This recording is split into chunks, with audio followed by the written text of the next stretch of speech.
Okay, magbibigay po tayo ng mga bagong tips paano ibababa ang creatinine level. Ito kasi lagi tinatanong sa akin, paulit-ulit ng kababayan natin, paano alagaan ang kidney disease, paano gumaling sa kidney disease, paano ibaba ang creatinine. Napakaraming Pilipino, mataas ang creatinine, marami nagda-dialysis, actually parang 100,000 or more every year, ganoong karami. Unahin ko lang, syempre, pag problema sa creatinine at kidney, kailangan ang magde-decide ang nephrologist ninyo.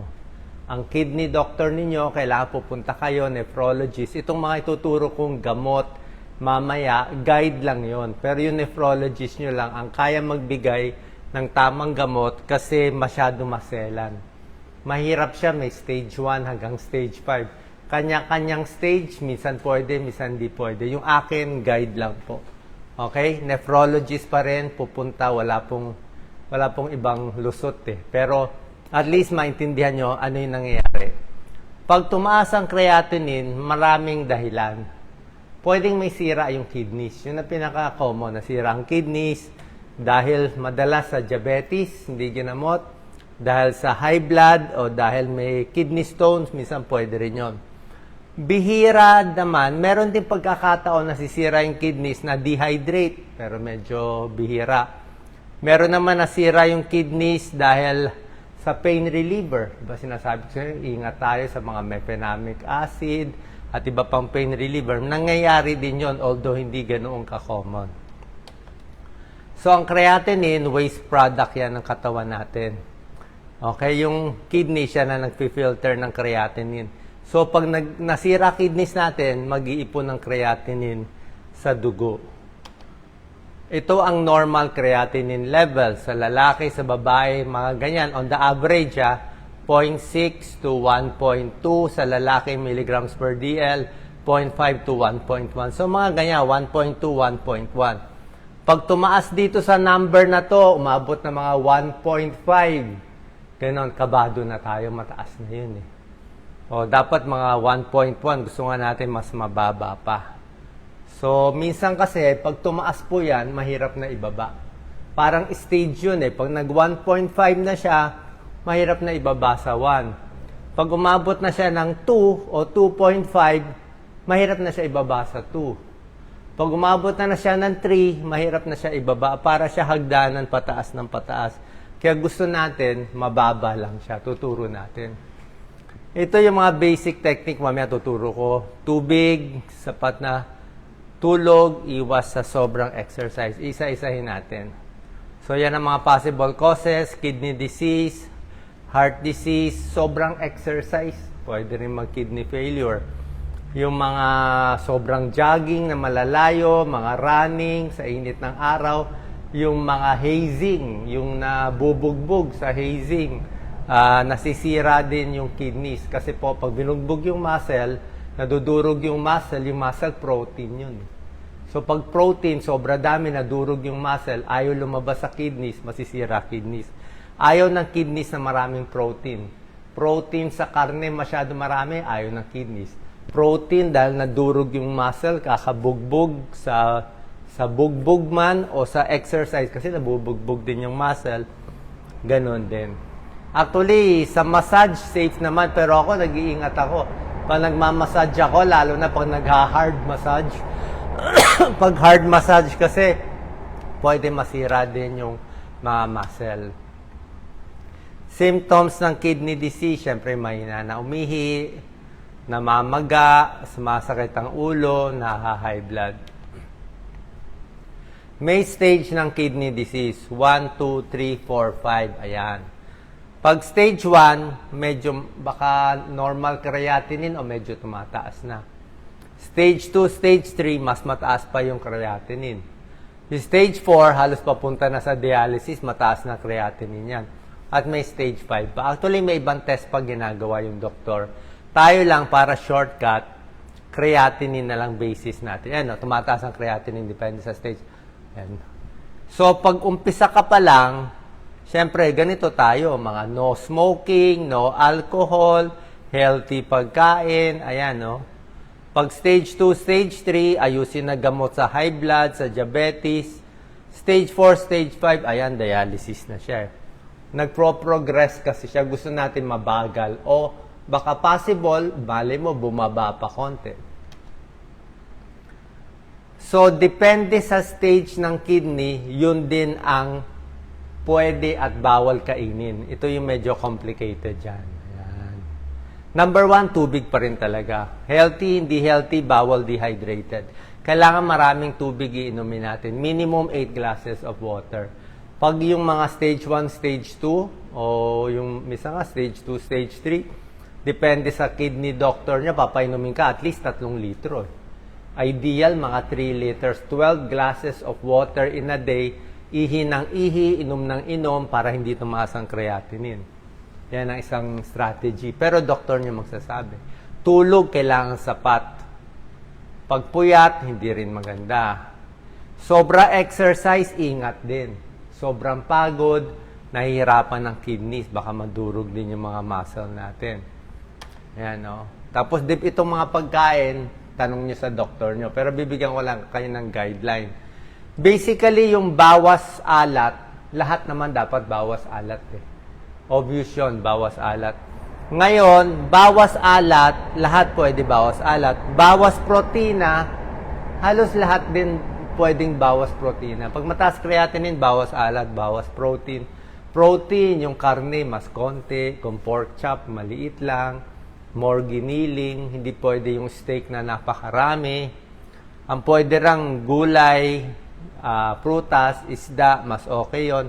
Munggo, pwede. Vegetable protein, tokwa, pwede. Pagdating dito sa dalawa, depende. Ito yung may issue eh. Potassium and phosphorus. Mamaya explain ko sa inyo. Pag malala na kasi yung kidney disease, yung papunta na sa dialysis, let's say, stage 4, stage 5 na. Pag umabot na stage 4, 3, 4, 5 na, talagang medyo sirang-sira na yung kidneys, hindi na rin malabas ang potassium and phosphorus. So, tataas to. So, pag umabot stage 3, stage 4, nakita sa blood test, tumataas to, marami ng mga healthy foods na may potassium o may phosphorus na bawas na rin. Pero basically, kung sa normal na tao, pwede ito lahat. Maganda nga yung maraming potassium eh. Okay naman yan eh. Di ba tinuturo ko sa inyo, saging, healthy.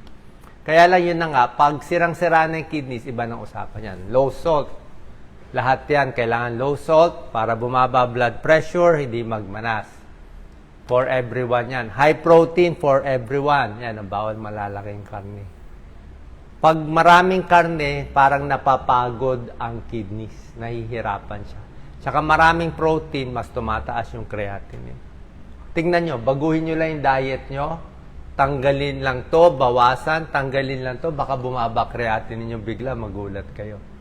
Pag nag-vegetarian kayo, kung gusto nyo vegetarian diet, dagdagan nyo lang ng vitamin B12, konting vitamins lang.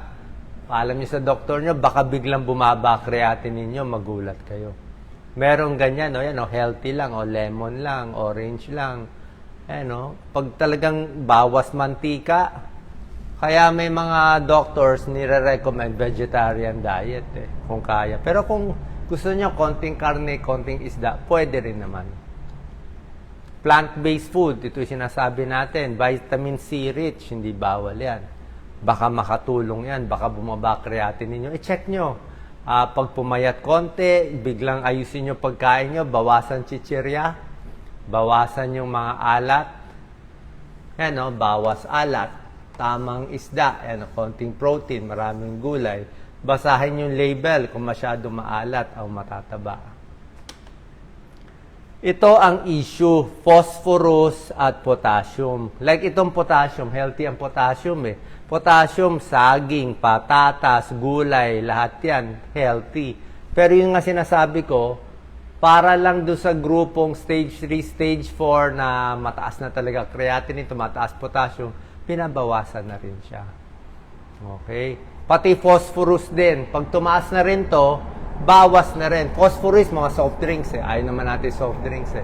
Dark colored soft drinks, mga karne, mga processed meat, Keso, gatas, chocolate, meron ding mga phosphorus.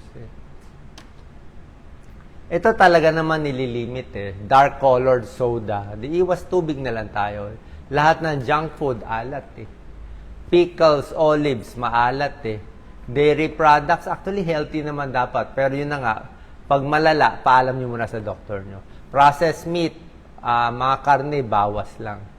Herbal supplement, tsaka vitamins, paalam nyo muna sa doktor nyo. Pag mataas ang creatinine, wag na basta-basta iinom ng vitamins at supplements. Paalam nyo muna. Matataba, iniiwasan din. Herbal tea, walang pag-aaral, pero wala namang masama. Tsaa, chamomile tea. Okay, hindi masama, baka mabuti, tubig pa rin naman to kung na tinatamad kayo sa tubig lang. Yung mga may creatine supplements, ito yung mga bodybuilder. Actually, sa healthy na tao, wala naman dapat problema uminom ng ganito, pampalaki ng muscle. Sa healthy na tao.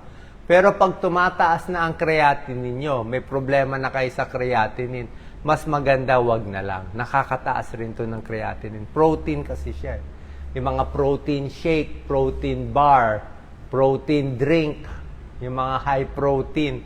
'Di ba? Yung iba gusto pa mag-high protein ngayon, 'di ba? Hindi na kumakain ng kanin, puro karne, puro Korean barbecue, puro all you can eat, bawal po lahat 'yun. Mataas ang creatinine, bawal. Gusto ng fried chicken, fast food, 3 piraso, 4 na piraso, maraming gravy, bawal na. 'Di ba? Kasi pataas na yung gusto mo 1 piraso, tsaka lutong bahay lang. Kasi ang fast food, fried chicken, hindi nyo lang alam, sobra-sobra alat. Yung breadings niya, aabot kayo ng 1,000 milligrams of salt. 1,000 milligrams of salt ang fast food fried chicken na gusto natin, 1-piece chicken and rice. Pero yung fried chicken natin sa bahay, tayo lang nagluto, konting-konti lang ang salt, baka 100 milligrams lang of salt. So, 10% lang yung asin ng lutong fried chicken sa bahay, mas 10 times more asin basta sa fast food. Antibiotic, painkiller, paalam mo na sa doktor. May antibiotic na medyo ingat sa kidneys, lalo na yung pain reliever. Sinasabi ko sa inyo, may phenolic acid at iba pang mga ibuprofen. Kahit aspirin, paalam nyo muna kasi pwede makasira ng kidney. Gamot sa diabetes, kailangan nyo inumin. Katulad nito, ito isang gamot Repaglinide. Marami namang gamot. Paalam kayo sa diabetes specialist, endocrinologist, pati sa nephrologist nyo. Kung mataas ang sugar, lalong masisira ang kidneys. Gusto mo controlled blood sugar. Pag controlled blood sugar, mas di tataas ang kidney disease. Kasi nga, number 1 cause ng kidney failure at dialysis ay ito, diabetes ang number 1 cause. Number 2 cause ng kidney failure sa Pilipinas, high blood. Yan, Kaya may mga gamot sa high blood, nakakatulong itong mga ACE inhibitor na may pril. Enalapril, captopril, lisinopril, benazepril, lahat yan. May tulong na sa high blood, may tulong din sa kidneys. Pero, doktor nyo lang magbibigay. Pwede ito pang stage 1, stage 2 kidney disease. Pag stage 3, stage 4, timplahan na. Okay? So, maselan to Maselan to. Pwede rin itong mga sartan, losartan, valsartan, choose one dito Pero doktor nyo magbibigay. Pwede makatulong sa kidneys, pwede makababa ng creatinine, possible siya. Meron mga pampataas ng dugo, erythropoietin, pag may sira na kidneys. Meron ding binibigay na ganitong gamot ang nephrologist nyo, pero nephrologist nyo na lang magbibigay. Kasi nga, low protein diet, merong isang keto analogs na binibigay nila. Ayon sa pag-aaral, mas nadidelay ang dialysis, mas gumaganda blood pressure, mas happy ang kidneys, less oxidative stress. So, doktor na nagbibigay nito, hindi po ako. Okay, tanungin nyo, ano ba tong keto analog? I'm sure baka nire-resetahan kayo. So, ito yung mga binibigay, possible. Okay, pinapakita ko lang, hindi nyo pwede inumin, lahat to may reseta. ACE inhibitors, yung mga may pril, na enalapril, captopril, yung mga sartan, losartan, valsartan, paalam nyo muna sa doktor. Cholesterol medicines, depende kung mataas cholesterol. Pampaihi, depende to sa doktor nyo. Erythropoietin, pampataas ng, ito yung mahal na injection. O, hemoglobin. Sodium bicarbonate, pang acid-base balance, pero doktor lang magbibigay nito. Para sa diabetes, yung mga gamot sa diabetes, either insulin or tableta, may tulong po yan. Basta doktor nyo magbibigay. Pinapakita ko lang. At syempre, pag end stage, dialysis yung ano. Marami naman mahaba ang buhay sa dialysis. Mas maganda pa, kidney transplant. Pero, yun ang pang-ending talaga. Marami mahaba buhay sa kidney transplant. Sa dialysis, pwede rin. Kaya lang, mas maganda pa rin yung kidney transplant. Ano, nephrologist, pupuntahan ninyo. Lower creatinine. Final tips, tigil sigarilyo, tigil alak. Yung mga chicherya natin, pag pumunta ako sa supermarket, ilang linya, puro chicherya. Yung asin talaga, low salt, bawas sa salt, konti lang kainin, wag magpapataba, wag ma-high blood, wag mag-control diabetes, iwas sa pain relievers, ayan, over the counter. Maraming tubig, lalo na pag mainit ng panahon. Ako sa hapon, parang nadi-dehydrate ako eh.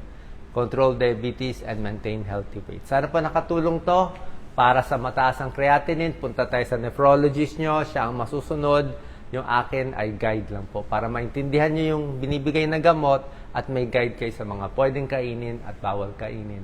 Salamat po.